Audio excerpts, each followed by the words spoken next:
Estamos acostumbrados a pensar que el mundo antiguo era simple e ingenuo y que todas las tecnologías complejas aparecieron solo recientemente.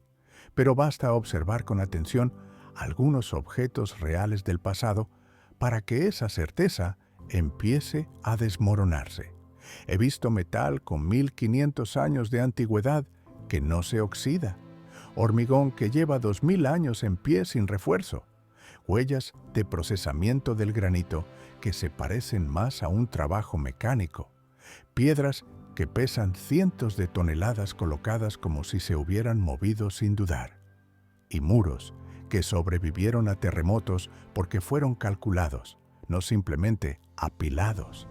No son mitos ni leyendas, son objetos de ingeniería reales que existen físicamente y encajan mal en la versión habitual de la historia.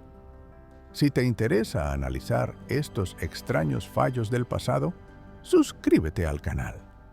Aquí hablamos de aquello de lo que la historia prefiere guardar silencio. Hoy analizaremos 5 tecnologías antiguas que parecen imposibles. La columna de hierro de Delhi se encuentra en el complejo de Qutb Minar y, a primera vista, casi no causa impresión. No tiene tallas, ni ornamentos, ni monumentalidad ostentosa. Pero cuanto más tiempo la observas, más fuerte es la sensación de que no estás ante un monumento, sino ante el resultado de un cálculo de ingeniería muy seguro. Son casi 7,5 metros de hierro forjado, creado hace más de 1500 años, que ha permanecido todo este tiempo al aire libre, bajo lluvias, monzones, calor y bruscos cambios de humedad, y aún así no ha desarrollado la profunda corrosión típica del hierro.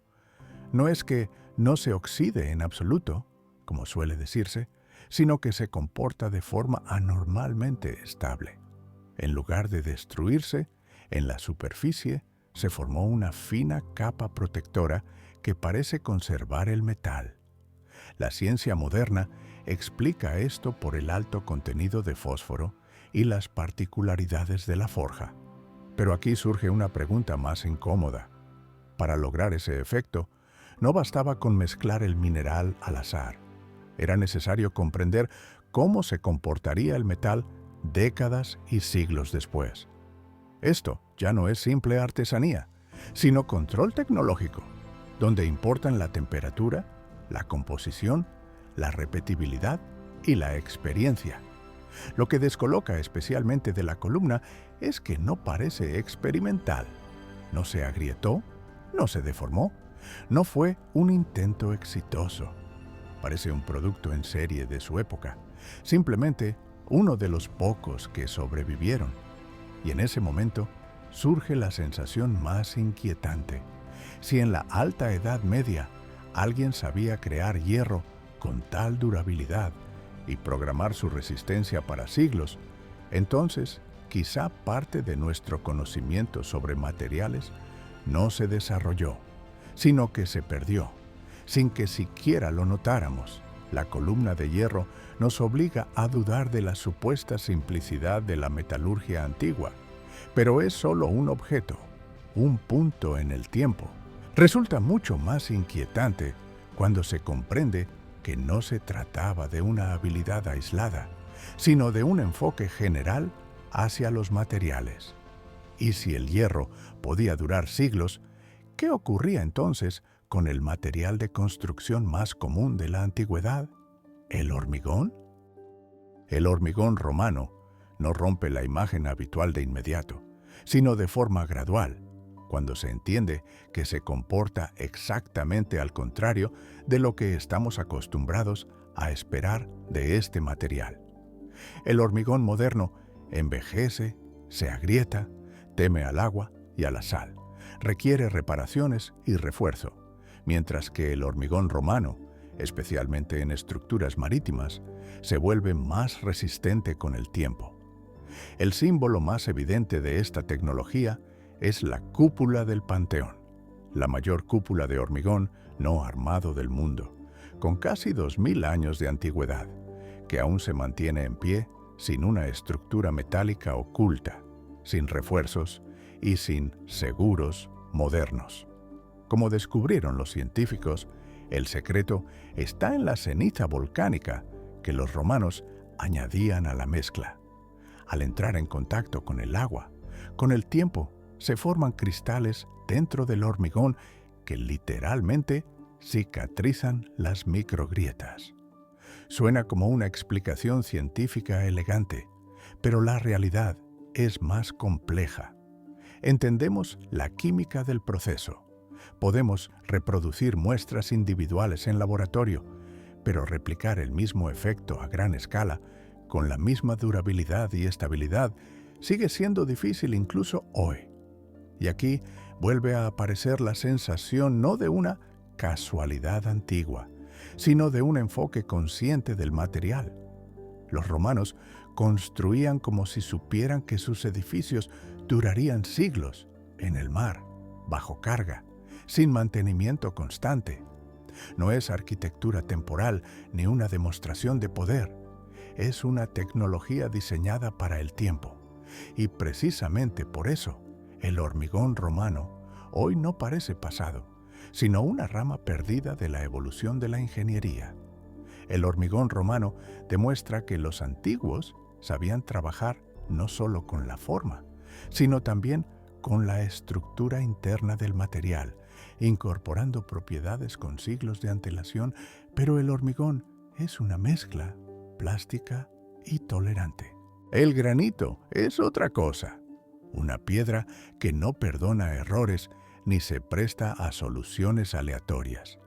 Y es aquí donde los antiguos dejaron huellas que resultan especialmente incómodas. El obelisco inacabado de Asuán es valioso, no por lo que debía llegar a ser, sino por haber quedado sin terminar. Es un caso raro en el que la tecnología antigua queda registrada no en un monumento acabado, sino en el propio proceso de trabajo. Un enorme bloque de más de 40 metros de longitud quedó en la roca debido a una grieta, y precisamente eso convierte al objeto en una prueba directa de cómo se trabajaba el granito, no de cómo se explicó posteriormente ese proceso. La superficie de la piedra está cubierta de largas ranuras paralelas que no parecen el resultado de golpes caóticos, sino de una eliminación sistemática y uniforme del material, como si la piedra se hubiera trabajado siguiendo un esquema claramente comprendido. El granito es uno de los materiales más obstinados con los que se enfrenta el ser humano. Responde mal al trabajo por impacto, destruye rápidamente las herramientas y no perdona errores. En la versión tradicional de la historia, se considera que los egipcios utilizaban herramientas de cobre, martillos de piedra y arena de cuarzo como abrasivo. Teóricamente, este método es posible, pero en la práctica surge la cuestión de la escala y la eficiencia. Para dejar marcas así en un volumen tan grande, la tecnología debía ser no solo funcional, sino productiva, repetible y diseñada para grandes bloques. Esto ya no es un trabajo ritual aislado, sino un sistema en el que se pueden planificar resultados, evaluar riesgos y, en caso de fallo, abandonar el proyecto con calma, exactamente como ocurrió con este obelisco. Todo parece indicar que los artesanos comprendían perfectamente los límites del material y las capacidades de sus herramientas. El obelisco no da la impresión de una apuesta audaz de personas antiguas, sino de un producto inacabado de un ciclo tecnológico. Y si aceptamos esto, se vuelve evidente que en el antiguo Egipto existía un sistema de procesamiento de piedra dura cuyo nivel tendemos a subestimar hoy, porque no encaja bien con la imagen habitual de una antigüedad primitiva. Esta piedra no discute con la historia, simplemente muestra en silencio que no ha sido contada por completo. El obelisco inacabado demuestra que el trabajo de la piedra dura era sistemático y reflexivo, no caótico. Pero surge la siguiente pregunta lógica. Si los antiguos podían trabajar así el material, ¿podían controlar con la misma seguridad su masa? Porque una cosa es tallar la piedra y otra muy distinta, moverla, elevarla y colocarla con precisión.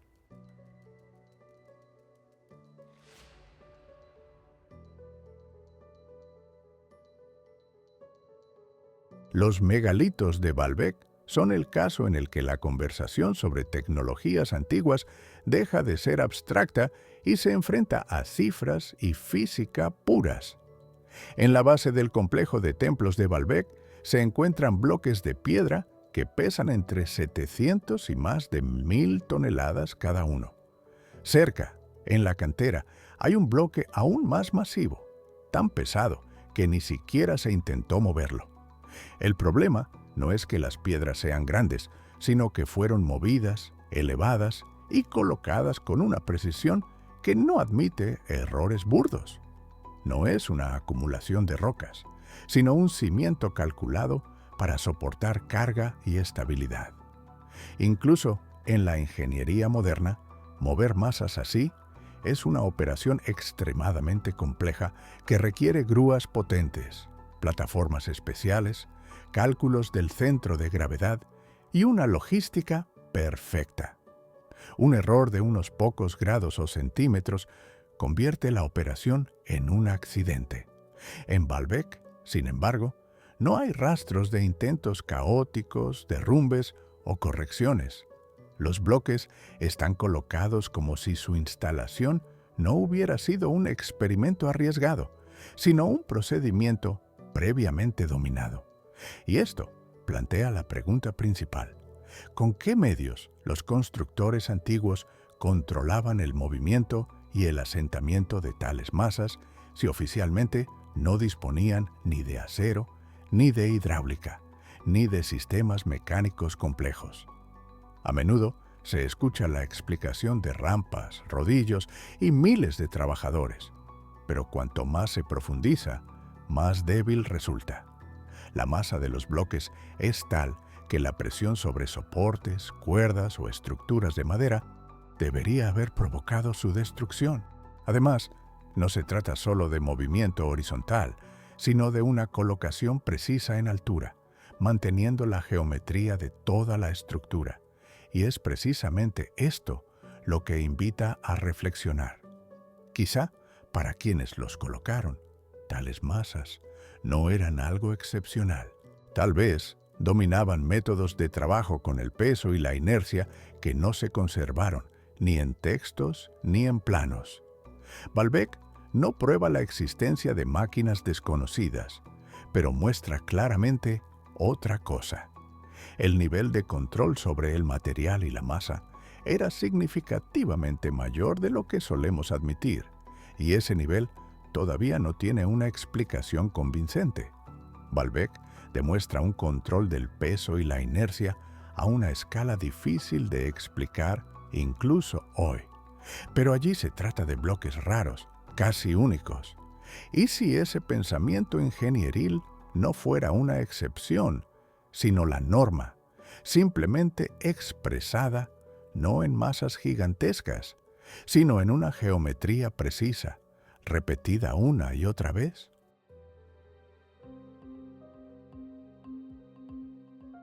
La mampostería poligonal del Perú es un caso en el que la tecnología se disfraza de estética, y por eso, durante mucho tiempo, no se tomó en serio. Los muros de piedra en la zona de Sacsayhuamán y del antiguo Cusco parecen casi decorativos. Piedras de formas distintas, ángulos extraños, juntas onduladas. Pero basta eliminar la mirada turística y activar la ingenieril para comprender que no es decoración, sino cálculo. Las piedras están ajustadas entre sí con tal precisión que es imposible introducir una hoja entre ellas, y no se utilizó ningún mortero ni material aglutinante. Cada bloque es único en forma y funciona no de manera aislada, sino como parte de un sistema común. La principal característica de esta mampostería se revela durante los terremotos. La región del Perú es sísmicamente activa y en los últimos siglos aquí se han derrumbado repetidamente edificios coloniales construidos con tecnologías europeas. Los muros incas, en cambio, o permanecen en pie o sufren daños mínimos. La razón está en la geometría.